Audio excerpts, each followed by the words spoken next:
Salam sejahtera, salam Malaysia Madani dan salam perpaduan.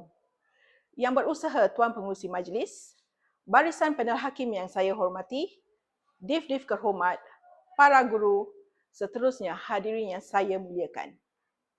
Dahulu, peperangan berlaku di medan tempur. Hari ini, peperangan berlaku di hujung jari.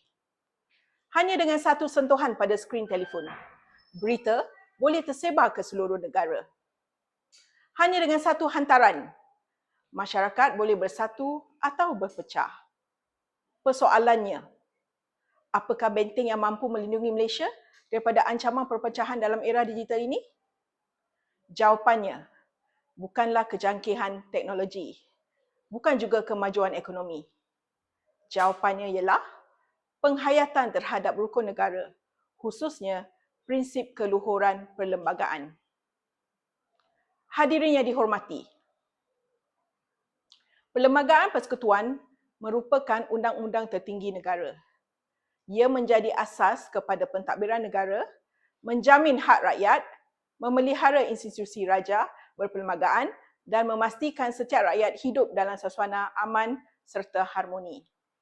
Namun, cabaran hari ini bukan lagi penjajahan kuasa asing.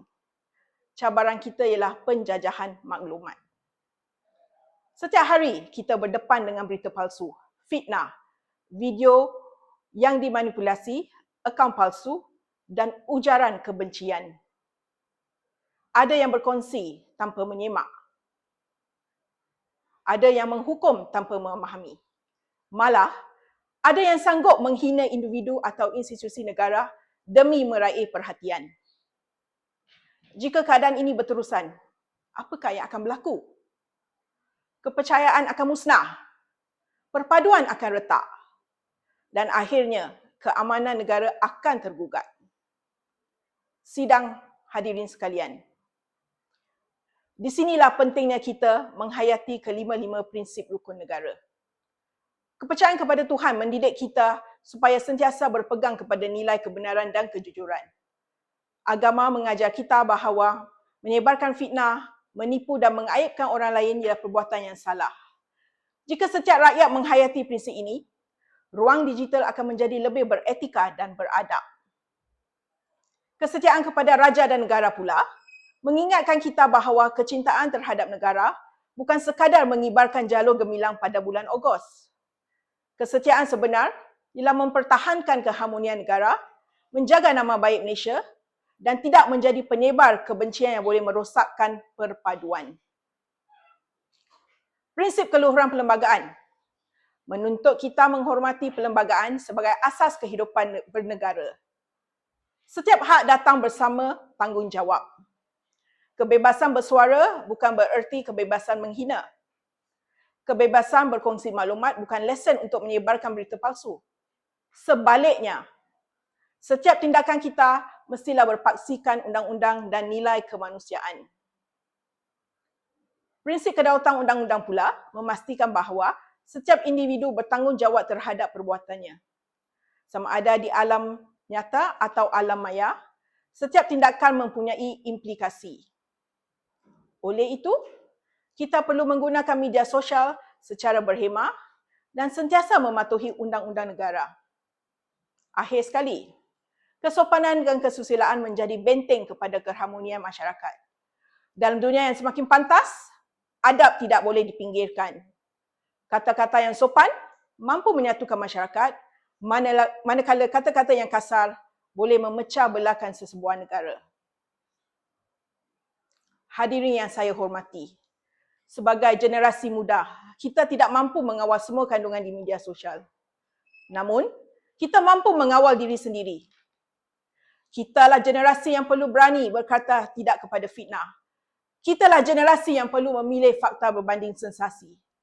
Kitalah generasi yang perlu menjadikan perpaduan sebagai keutamaan, bukannya perpecahan.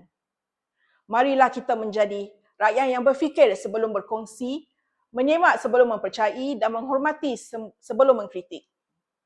Itulah ciri masyarakat yang benar-benar menghayati rukun negara. Hadirin sekalian, Malaysia bukan dibina oleh satu kaum, satu agama atau satu budaya. Malaysia dibina atas semangat saling menghormati, saling mempercayai dan saling mempertahankan antara satu sama lain. Semangat inilah yang diperlihara oleh Perlembagaan Persekutuan. Sebelum saya menghadiri pidato ini, izinkan saya meninggalkan satu renungan. Jika teknologi menjadi alat yang menghubungkan manusia, maka perlembagaan ialah panduan yang memastikan hubungan itu kekal harmoni. Jika media sosial menjadi suara rakyat, maka rukun negara ialah hati nurani yang membimbing suara tersebut agar sentiasa berlandaskan nilai, adab dan tanggungjawab. Marilah kita menjadikan rukun negara sebagai amalan, bukan sekadar hafalan.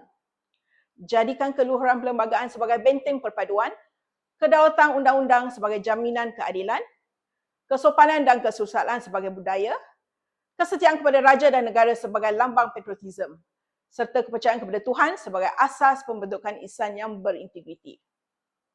Sesungguhnya, dalam era digital yang penuh cabaran, perpaduan tidak akan lahir daripada teknologi semata-mata, tetapi daripada rakyat yang memahami perlembagaan, menghayati rukun negara dan mengamalkan nilai-nilai murni dalam setiap tindakan. Sekian, terima kasih.